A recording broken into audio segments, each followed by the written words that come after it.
The ground shook under Jake Martinez's boots as another explosion rocked the mining colony. Smoke filled the air, making it hard to see more than 20 feet ahead. The smell of burning metal and something worse hung heavy around them. Jake pressed his back against a broken wall and checked his rifle. 3 full magazines left. Not good. "Rodriguez, where's my status report?" Jake called into his radio. "East sector's clear, Sergeant," came Lisa Rodriguez's voice through the static. "But we got movement in the old processing plant." "Looks like Hive scouts," Jake cursed under his breath. The Hive never sent scouts alone. Where there were scouts, a full swarm would follow soon. He looked at his squad scattered among the ruins of what used to be Main Street. Danny Chun was patching up Private Williams behind an overturned truck. The kid had taken shrapnel in his leg, but he'd live if they could get him out of here. The problem was getting out. The Hive had surrounded Kepler Station 3 days ago. Every time the humans and their Zephyrian allies pushed forward, more of those black, bug-like creatures poured out of the ground. It was like fighting a nightmare that kept growing bigger. A shadow moved across the smoke above them. Jake looked up to see a Zephyrian warrior leap from one broken building to another. Even in the middle of hell, they moved like dancers. This one was different, though. Taller than the others, with blue markings on her crystal-like armor that meant she was high rank. A Zephyrian landed near Jake's position with barely a sound. Up close, he could see the intricate patterns carved into her natural bone armor. Her face was more human-like than some of her people, but her eyes were pure silver and seemed to glow in the dim light. "Human Sergeant," she said in perfect English. Though her voice had that musical quality all Zephyrians shared, "I am Commander Veltara Skyedge. My forces will push west while yours advance north. The Hive has concentrated their spawning pools in the central district." Jake had heard of Veltara. Every human soldier in this sector had. She was the Zephyrian who had saved the transport ships at Titan Ridge, holding off a Hive assault with just 50 warriors while 3,000 civilians escaped. The woman was a legend. "Copy that, Commander," Jake said. "My squad's got wounded, but we can move." Veltara's silver eyes studied Danny Chun working on Williams. Something like approval crossed her features.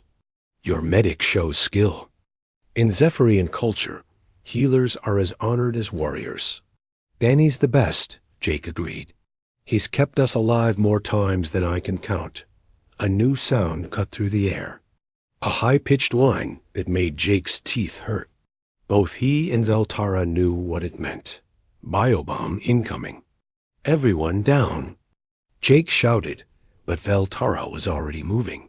The Zephyrian commander threw herself toward Jake and the wounded Williams, her body forming a shield between them and the incoming explosion. The world turned white, then red, then black. Jake's ears were ringing when he came to. His head felt like someone had hit it with a hammer. Blood trickled down from his forehead, but he could move his arms and legs. That was something.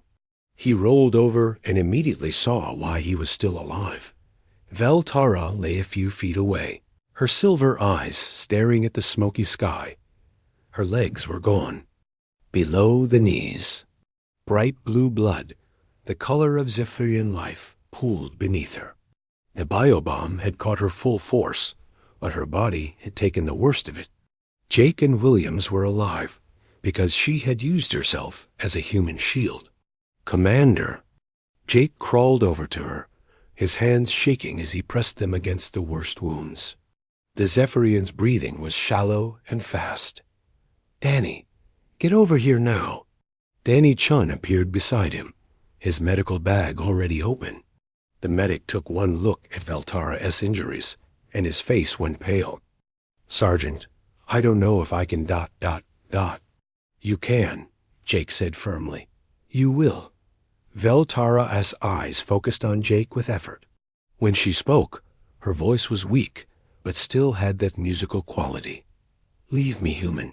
Take your wounded and go." "Not happening." "Commander, you do not understand," she whispered. "In my culture, to be carried from battle is dishonor worse than death. My family name will be shamed. My ancestors will turn their faces from me." Jake looked at this warrior who had just saved his life and his soldier's life. She had thrown herself into an explosion to protect humans she barely knew. Honor?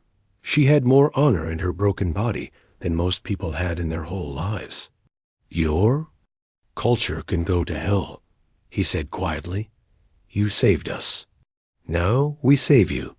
Rodriguez's voice crackled over the radio. "Sergeant, we got major movement. Full hive swarm heading this way. Command's calling retreat in 10 minutes. Jake looked around. Danny was working on Veltara with everything he had, but the Zephyrian was losing too much blood. Williams could walk with help, but barely. The retreat point was half a mile through hostile territory. Veltara must have read his thoughts. Her hand moved weakly to the plasma grenade on her belt. "Leave me with this," she said. "I will take many hive with me. It is the warrior's way." "No." Jake's voice was harder than steel. "We don't leave people behind, ever. I am not your people." Jake met her silver eyes directly. "You bled for us. You're our people now." He stood up and slung his rifle across his back. Then he bent down and carefully lifted Veltara in his arms. She was heavier than a human woman would be, but not impossibly so. Her crystalline bone structure made her dense, but not huge. "Sergeant," Rodriguez protested over the radio. "Command says ... "I know what command says." Jake cut her off. "Danny, can you keep her stable while we move?" The medic nodded grimly. "I'll try. But Jake, if we run into heavy fighting, we'll deal with it." Jake looked down at Veltara. The Zephyrian commander's eyes were closed now, but she was still breathing. "Rodriguez, I need you to take point. Chun, stay close and keep working on her. Williams, you stay between Rodriguez and me. We're all going home. Even her?" Rodriguez asked. Jake adjusted his grip on Veltara, feeling the weight of her trust and her life in his arms. Somewhere in the distance, he could hear the chittering sounds of approaching hive swarms. They had maybe 8 minutes before this. Place would be overrun with creatures that wanted to tear them apart and use their bodies for food. But none of that mattered as much as the simple fact that this warrior had saved human lives, and now it was time for humans to return the favor. "Especially her," he said, and started walking toward the retreat point. Behind them, the sounds of the hive grew louder. Ahead of them lay half a mile of dangerous ground, enemy patrols, and uncertain survival. Jake's squad fell in around him, forming a protective circle around their wounded. It should have been impossible. By all military logic, they should leave the critically wounded Zephyrian behind. But Jake Martinez had never been big on following logic when it conflicted with doing what was right.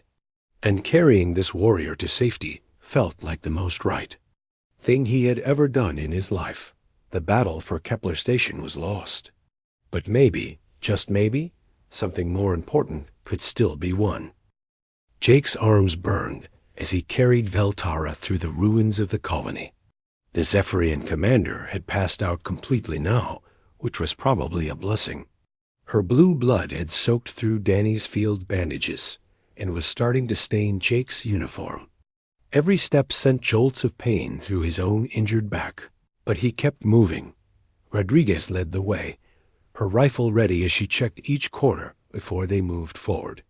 The corporal had stopped arguing about Jake's decision to carry the alien.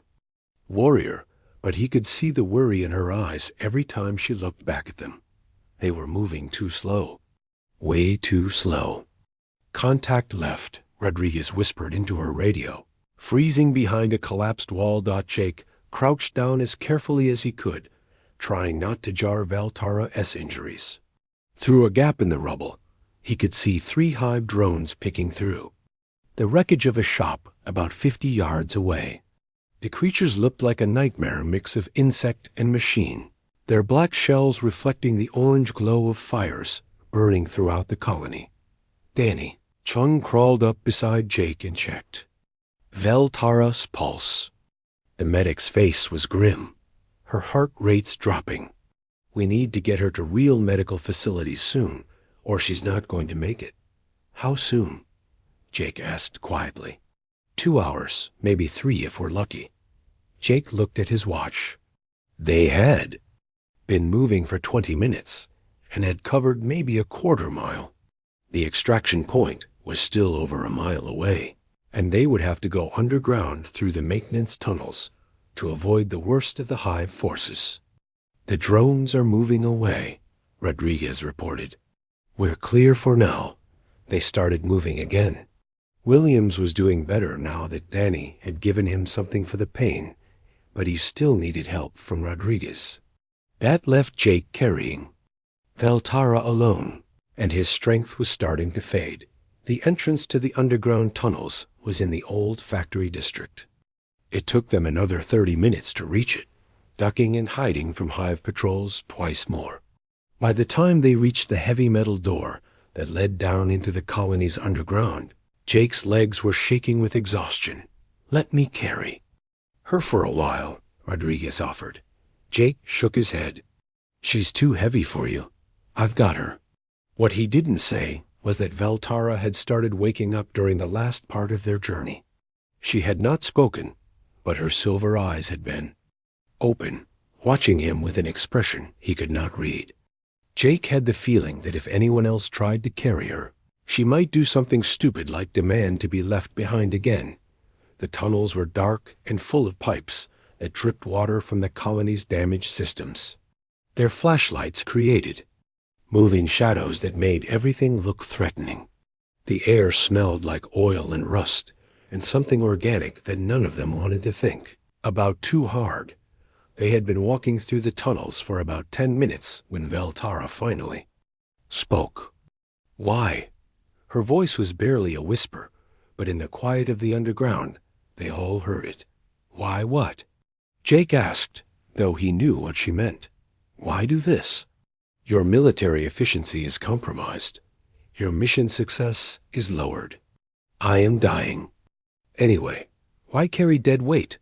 Rodriguez made an angry sound. You're not dead weight. You saved our lives up there. That was duty, Veltara said. This is something else. Something I do not understand about humans. Jake kept walking, his boots splashing through puddles of leaked water. How could he explain something that seemed so obvious to him? How could he make an alien understand what every mother taught her children, what every drill sergeant hammered into new recruits? We don't leave people behind, he said finally. It's that simple. But I am not your people. You are now.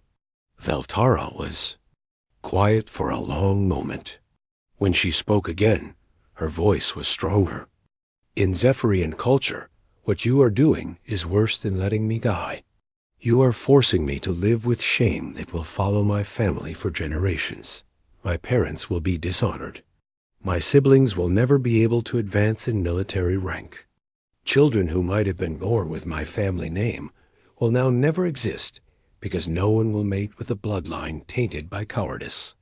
Jake stopped walking. The weight of what she was saying hit him like a physical blow.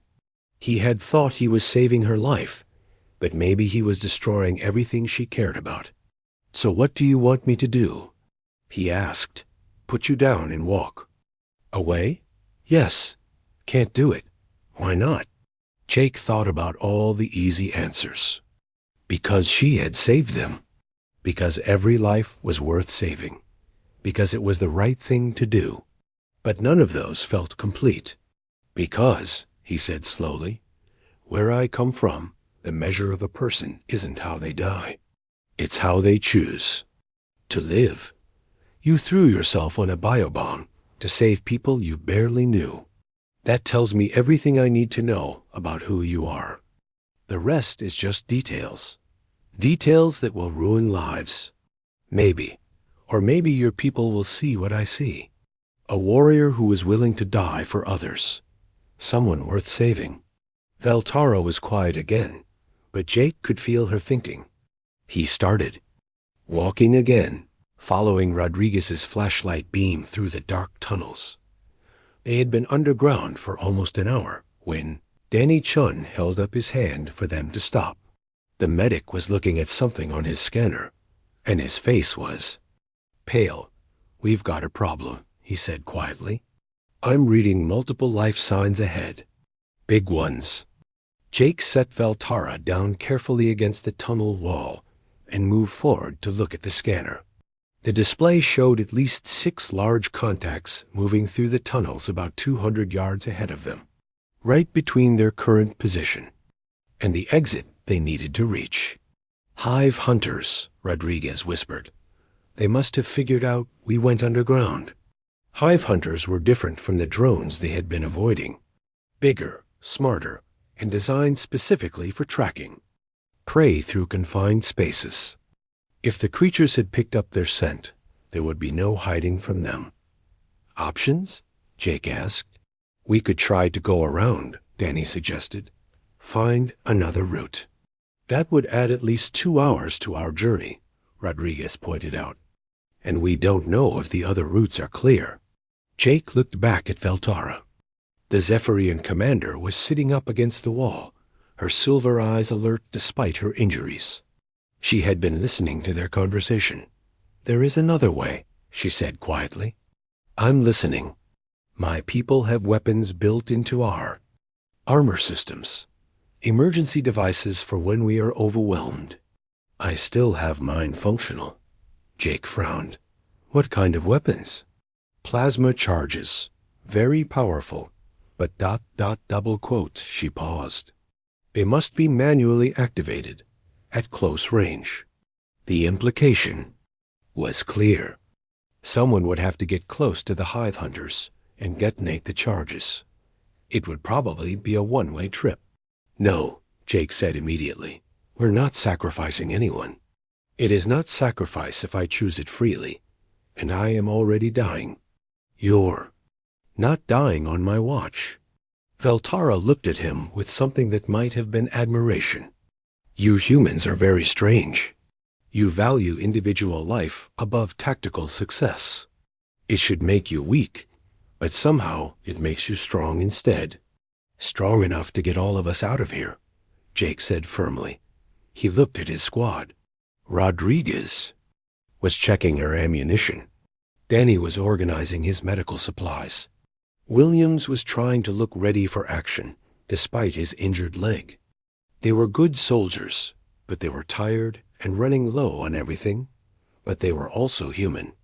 And humans had a long history of doing impossible things when the situation demanded it. "All right, people," Jake said, picking up Veltara again. "We're going to punch through those hunters and make it the extraction point. Everyone goes home. No exceptions." Rodriguez grinned, despite their situation. "How do you want to play it, Sergeant?" Jake looked down the dark tunnel toward where the hive hunters waited. Somewhere beyond them was safety, medical help for Veltara, and the chance to prove that sometimes the right choice and the smart choice were the same thing.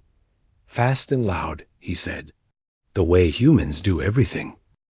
3 months later, Jake walked through the quiet halls of the Earth Medical Research Center in Colorado. The mountain facility was a far cry from the smoking ruins of Kepler Station. Here, everything was clean and white and peaceful. But Jake knew that peace could be deceiving. He stopped outside room 247 and knocked gently on the door. No answer came, but that was normal. Jake pushed the door open anyway. Veltara sat in her wheelchair by the window, staring out at the snow-covered mountains. She had been doing that a lot lately, just sitting and staring at nothing. Her silver hair had grown longer during her recovery, falling across her shoulders like liquid metal. The blue markings on her face had faded, which Dr. Amanda Foster Sighed was normal for Zephyrians under stress. "How are you feeling today?" Jake asked, pulling up a chair beside her. Veltara did not look at him. "The same as yesterday, and the day before that." Jake looked down at her legs. The prosthetics were amazing pieces of technology. They looked almost exactly like her original limbs, with the same crystalline bone structure that all Zephyrians had. Dr. Foster said they could restore 90% of normal function, maybe more. But Veltara refused to use them. "Dr. Foster says you missed your therapy session again yesterday," Jake said. "I see no point in it. The point is getting you back on your feet." Now Veltara did look at him, and her silver eyes were full of something Jake had never seen there before. Emptiness. "Back on my feet to do what? I am dead to my people. My family has performed the ritual of mourning. My name has been removed from all military records. I exist, but I do not live." Jake had heard this speech before, but it still made his chest tight with anger. Not anger at her, but at the situation. At a culture that could throw away someone so valuable just because she had survived when she was supposed to die. "Your people are idiots," he said bluntly. That got a reaction. Veltara's eyes flashed with some of their old fire. "You do not understand. Honor is not just a word to us. It is the foundation of everything we are. Without honor, a Zephyrian is nothing. Then maybe it's time to build a new foundation." Before Veltara could respond, the door opened and Dr. Foster walked in. The doctor was a small woman with gray hair and kind eyes, but Jake had learned not to mistake her gentle manner for weakness. She had been working on prosthetics for war veterans for over 20 years, and she did not give up easily. "Good morning, Veltara," Dr. Foster said cheerfully. "Ready for today's session? I told the nurse I would not be attending." "I know what you told the nurse. I'm asking what you're telling me."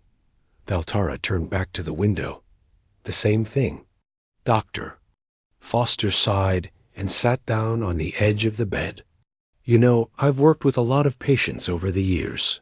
Soldiers who lost limbs to bombs, civilians hurt in accidents, people who thought their lives were over. You want to know what I've learned?" Veltara did not answer, but she was listening. "The prosthetics are just metal and circuits. They don't make you walk again. You do. The technology is perfect, but it's useless if the person wearing it has already given up. I have not given up. I simply accept reality." "Reality is that you're alive," Jake said. "Reality is that you saved my squad's lives. Reality is that there are people who need you. Need me for what? I cannot fight. I cannot command. I cannot even walk without mechanical assistance." "What? Use as a broken warrior?" The question hung in the air for a long moment. Jake was searching for an answer when alarms started blaring throughout the facility. Red lights flashed in the hallway outside, and the automated voice system began announcing an emergency. "All personnel to secure positions. This is not a drill. Hostile forces have breached the perimeter. All personnel to secure positions." Jake was on his feet immediately, his hand moving to the sidearm he always carried. Dr. Foster looked confused and frightened, but it was Veltara who surprised him the most. The Zephyrian's entire posture had changed. Her back was straight, her eyes were alert, and for the first time in months, she looked like the warrior commander he had first met. "What kind of hostile forces?" she asked, her voice sharp and focused. Jake was already moving to the window. In the distance, he could see black shapes moving across the snow. His blood went cold when he recognized them. Hive scouts. How the hell did they get to Earth? Dr. Foster was pulling up emergency protocols on her tablet. "The facility's defenses are activating, but we only have a small security team. This is a medical center, not a military base." More alarms joined the first ones. Through the walls, they could hear the sound of weapons fire.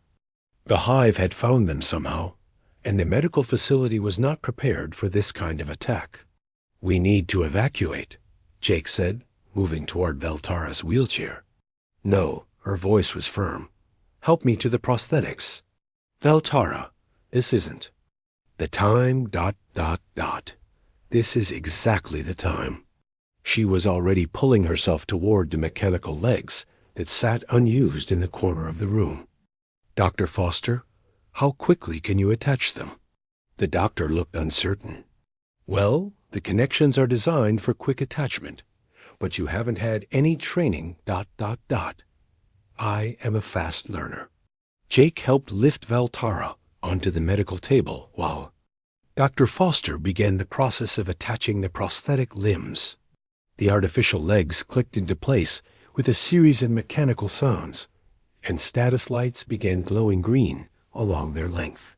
"The neural interfaces will take a moment to calibrate," Dr. Foster explained, her hands working quickly. "You'll feel some tingling, and then ...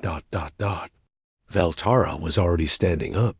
She wobbled for a moment, her hands reaching out for balance, but then she took a step, then another. The prosthetics moved smoothly, responding to her thoughts as if they were her original limbs. "How does that feel?" Dr. Foster asked. Veltara took several more steps, testing the artificial legs. A small smile crossed her face, the first genuine smile Jake had seen from her in months. Different, but functional. The sound of weapons fire was getting closer. Through the window, Jake could see hive drones swarming across the facilities. Outer grounds. The security team was falling back toward the main building. "The armory is on the 3rd floor, Dr. Foster said, "but I don't know if we can reach it." Veltara was already moving toward the door, her new legs carrying her with increasing confidence. "We can reach it. I know how these creatures think, how they move. They will expect panicked flight, not organized resistance." Jake followed her into the hallway. Other patients and medical staff were evacuating toward the emergency shelters. But Veltara was heading in the opposite direction, toward the sounds of battle. "You don't have to do this," Jake said as they reached the stairwell. "You've already proven yourself." Veltara paused at the bottom of the stairs and looked back at him. For the first time since her recovery began, her silver eyes held there. Old determination. "No," she said quietly. "I have not proven myself. I have been hiding from what I am. But you were right about one thing, Jake Martinez. The measure of a person is not how they die. It is how they choose to live." She started up the stairs, her prosthetic legs carrying her with mechanical precision. "And I choose to live as a warrior." The sounds of battle grew louder as they climbed.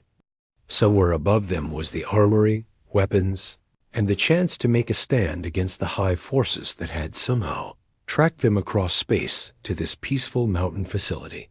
But more importantly, somewhere in the last few minutes, Veltara had found something she had lost in the ruins of Kepler Station. Not her original legs, not her old life, but something new. Something that might be even stronger than what she had lost. Jake smiled as he followed her up the stairs. It looked like the broken warrior was ready to fight again. 6 months after the attack on the medical facility, Jake stood in the briefing room of the new Joint Species Command Center on Mars. The room was designed to accommodate both human and Zephyrian physiology, with adjustable seating and air mixture controls. But today, most of the chairs were filled with humans and aliens who did not fit the standard molds. Veltara entered the room with confident strides, her prosthetic legs moving so smoothly that Jake sometimes forgot they were artificial. She had requested military-grade upgrades after the medical center incident, and the new limbs were stronger and faster than her original legs had ever been. Built-in weapon systems, enhanced jumping capability, and armor plating made her more dangerous than she had been before her injury. "Morning, Commander," Jake said as she took her seat beside him. "Good morning, Colonel Martinez," she replied. with a slight smile. Jake's promotion had come through after he successfully defended the medical facility. But more importantly, after he had recommended the formation of a new type of military unit, the door opened and the rest of their team filed in. Carlos Wright, a human pilot whose arms had been replaced with mechanical ones after a crash, nodded to Jake as he sat down. His prosthetics were clearly artificial, black metal, and exposed circuits, but they allowed him to interface directly with ship systems in ways that normal humans could not.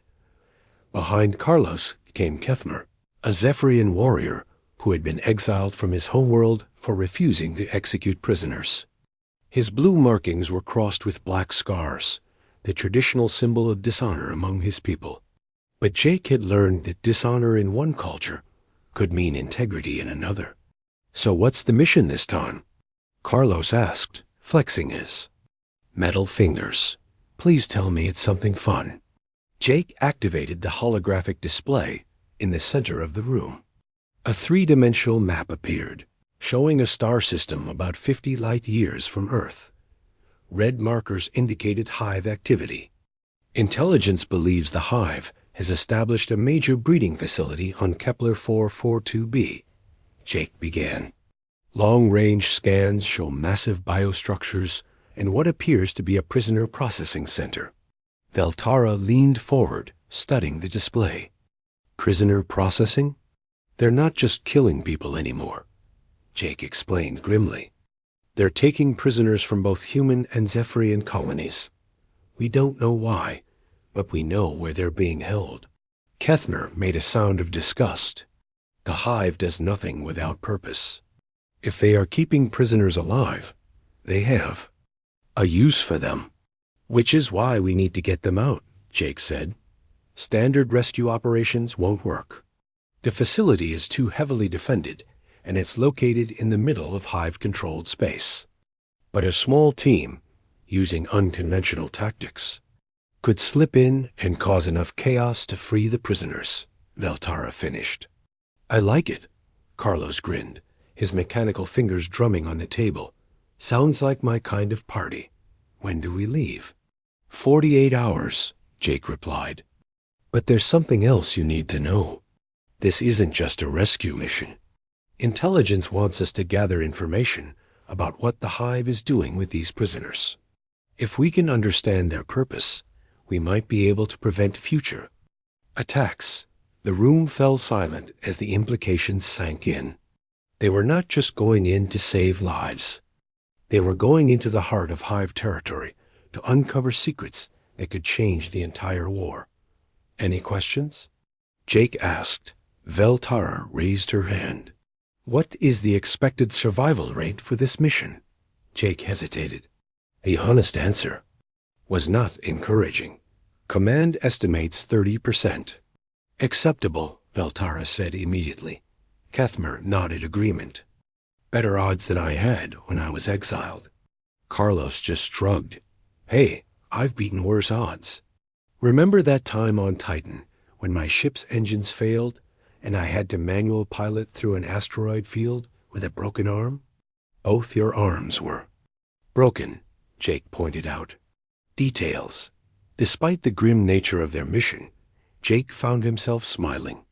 This team was unlike anything in the military handbooks.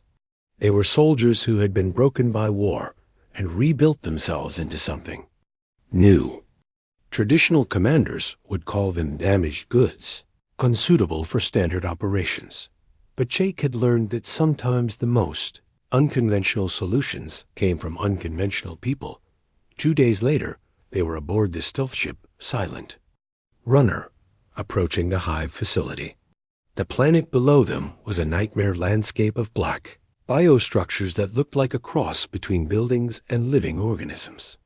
Atmospheric scans showed toxic levels of hive biochemicals, but their environmental suits would protect them for several hours. Dropping to insertion altitude, Carlos reported from the pilot's seat. His mechanical arms were plugged directly into the ship's control systems, giving him reaction times no normal pilot could match. I'm reading massive energy signatures from the main structure. Whatever they're doing down there, it's big. Veltara checked her weapons one final time. In addition to her standard rifle, she had requested several Zifrian plasma charges and a molecular knife.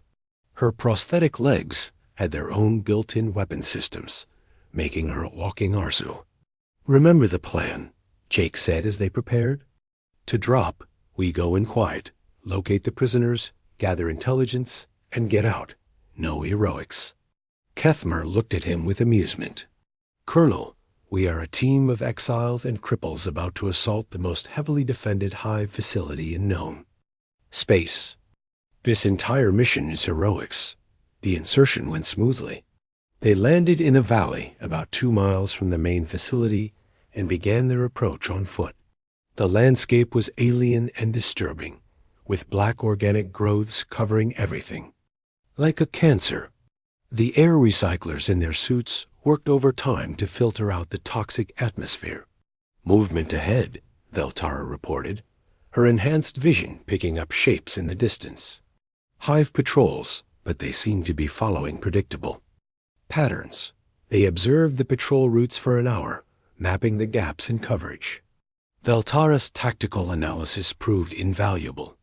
Her understanding of hive behavior patterns, combined with her new mechanical precision, allowed her to predict exactly when and where they could move without being detected. The outer perimeter of the facility was easier to breach than expected. The hive clearly did not expect anyone to be foolish enough to attack this deep in their territory. They slipped through the biomechanical walls and found themselves in a maze of corridors that pulsed with organic life. "This way," Veltara whispered, checking her scanner. "I'm detecting multiple life signs in the lower levels." They descended through corridors that became increasingly disturbing. The walls were not just grown, they were alive, pulsing with alien circulatory systems. Worse, they began to see evidence of experimentation. Chambers filled with strange equipment and biological samples. "Jake," Carlos said quietly, "I think I know why they're keeping prisoners alive." They reached a viewing chamber that overlooked a vast laboratory space. Below them, dozens of figures in containment cells were connected to bizarre machinery. Some were human, others Zephyrian. All were alive, but all were being changed by whatever the hive was doing to them. "They're not just studying us," Veltara whispered in horror. "They're trying to merge with us, to create hybrids." Jake felt sick looking at the twisted forms below. The hive was not content with destroying other species. They wanted to absorb them, to add their capabilities to their own collective. "We need to document this," he said grimly. "And then we need to free as many as we can." Kethmer was already moving toward the controls. "I can open the containment cells, but it will trigger every alarm in the facility." "Do it," Jake ordered. "We came here to save lives. Time to earn our pay." As alarms began wailing throughout the facility, Jake looked at his team. Veltara was checking her weapons with mechanical precision. Carlos was calculating escape routes. Kethmer was preparing to fight with the fury of the dishonored seeking redemption. They were about to face overwhelming odds in the heart of enemy territory. By all logic, they should not survive the next hour, but Jake had learned not to trust logic when it came to what people could accomplish when they refused to give up on each other. 2 years after the rescue mission at the hive breeding facility, Jake stood on the bridge of the warship, Defiance, watching the Zephyrian homeworld burn. The planet's 3 moons hung in the sky like pale witnesses to the destruction below. Hive bioships swarmed around the world like angry insects, their black holes reflecting the orange glow of burning cities. "Status report," Jake called out to his bridge crew. "Hive forces have control of the northern continent," reported Lieutenant Kim Park, the ship's tactical officer. "Zephyrian ground forces are falling back to the mountain fortresses, but they won't hold for long." Veltara stood beside Jake's command chair, her silver eyes fixed on the holographic display showing the battle. Her prosthetic legs had been upgraded again, now containing enough firepower to level a small building. But more importantly, her tactical expertise had grown beyond even what it had been before her injury. Leading the Joint Species Unit had taught her to think in ways that pure Zephyrian military doctrine never could. The Hive is not just attacking randomly, she observed. They are specifically targeting cultural centers and government buildings. They want to break Zephyrian morale, not just conquer territory. Jake nodded. That matched what they had learned about Hive strategy over the past 2 years. The enemy had evolved beyond simple destruction. They now understood that defeating a species meant destroying their will to fight, not just their armies. "Sir," came Carlos Wright's voice over the cone. The pilot was in the fighter bay, preparing his ship for the mission ahead. "My bird is ready. Just say when." The mission was simple in concept, impossible in execution. Intelligence had located the Hive's central coordination node on the planet's surface. It was a massive biostructure that controlled all Hive forces in the system. Destroying it would cripple the invasion, but the node was protected by layers of defenses that would tear apart any normal assault force. The plan required someone to penetrate those defenses, reach the node's core, and manually detonate a quantum charge powerful enough to vaporize the entire structure. The person who set off the charge would not survive. Jake had volunteered immediately. It was his mission, his responsibility. But Veltara had other ideas. "I should be the one to go," she said for the 10th time since they had arrived in the system. "We've been through this," Jake replied. "You're too valuable to lose." "And you are not?" Jake looked at her with a sad smile. "I'm replaceable. There are thousands of human officers who could do my job. But you? You're the bridge between our species. You're proof that honor and duty can mean different things and still be equally valid." Veltara's expression grew stubborn. "My prosthetics give me advantages for this mission. Enhanced strength, built-in weapons, armor plating. I have a better chance of reaching the target." She was not wrong. The modifications to her artificial legs had turned her into something beyond what either species could produce naturally. She was faster than most humans, stronger than most Zephyrians, and her tactical mind had been sharpened by 2 years of unconventional warfare. But Jake could not shake the feeling that letting her go would be like losing her all over again. The warrior he had carried out of Kepler Station had become more than a teammate. She had become family. "Sir," Kethmer's voice interrupted his thoughts. The exiled Zephyrian was monitoring communications from the planet's surface. "I'm receiving a transmission from the Zephyrian High Command. They're requesting immediate evacuation of government officials." "Are they abandoning the planet?" Jake asked. "It appears so. The traditional military leadership believes the homeworld cannot be saved." Veltara made a sound of disgust. "They would rather preserve their honor in exile than die fighting for their world." Jake watched her face as she spoke. 2 years ago, she would have agreed with the High Command. Death before dishonor was the Zephyrian way. But her time with the Joint Species Unit had changed her perspective on what honor really meant. "Veltara," he said quietly, "what if I ordered you to stay on the ship?"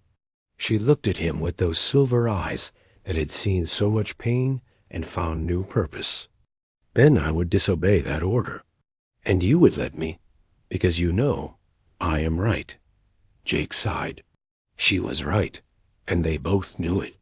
Her prosthetics did give her the best chance of success. More than that, she had earned the right to make this choice.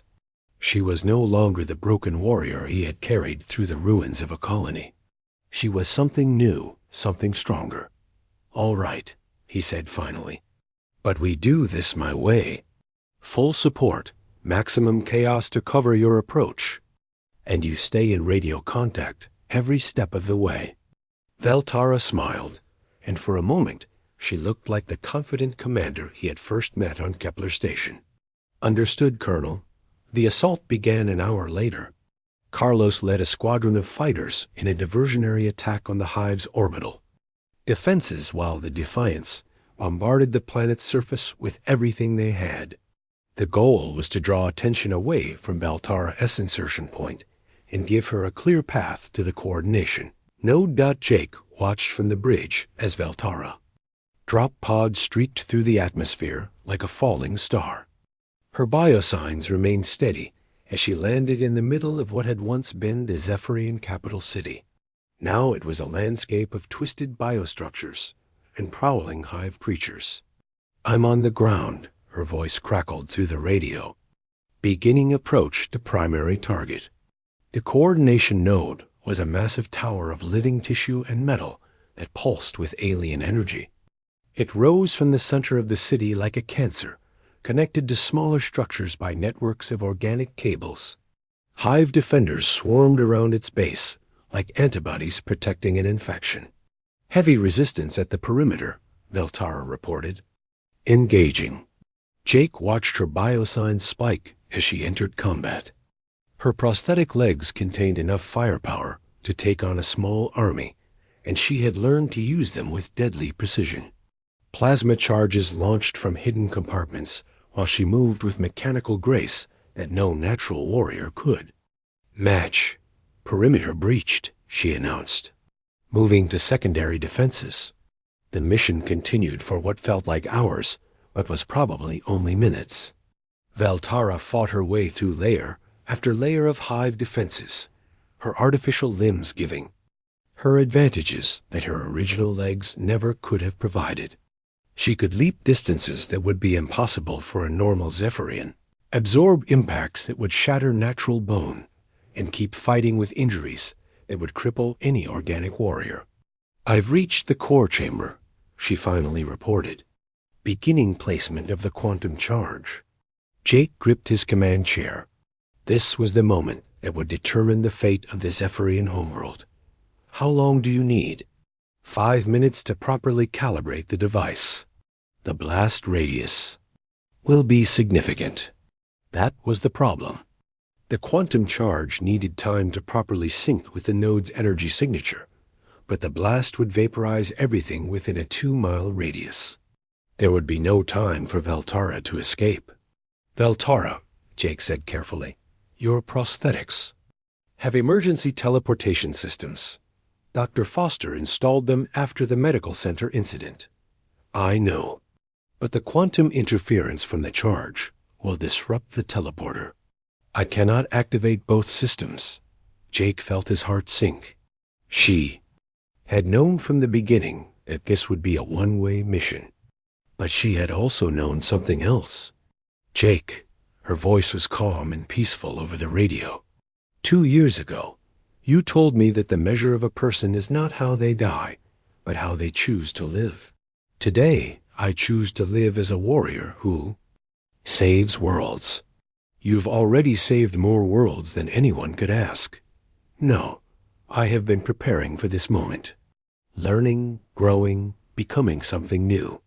My people believe that honor comes from dying well. But you taught me that honor comes from living well, even when living is harder than dying." Jake could hear sounds of battle in the background as more hive forces converged on her position. She was fighting them off while calibrating the charge, buying precious seconds with her own blood. "Charge is ready," she announced, initiating countdown. "Tell my people that I did not die in shame. Tell them that I lived with purpose. Valtara, wait ... Thank you, Jake Martinez, for showing me that there are many kinds of honor, and for proving that friendship can cross any distance between species." The radio went silent. On the tactical display, Jake watched as a new star bloomed on the surface of the Zephyrian homeworld. The quantum charge detonated with the force of a small sun, vaporizing the coordination node and everything around it. Across the planet, hive bioships suddenly began moving erratically as their central control system collapsed. But Jake was not watching the victory. He was staring at the spot where Valtara's biosignature had disappeared, Carlos's voice crackled over the comm. "Sir, the Hive forces are in full retreat. The planet is saved." "Confirmed," Jake replied automatically. "All units begin landing. Operations to assist with cleanup. The Zephyrian homeworld was saved. The Hive invasion had been stopped. Millions of lives had been preserved because one warrior had chosen to sacrifice herself for others." 6 months later, Jake stood in the Hall of Warriors on the rebuilt Zephyrian capital. The ceremony was unlike anything in traditional Zephyrian culture. Instead of mourning Valtara's death, they were celebrating her life. Instead of speaking of honor lost, they spoke of honor redefined.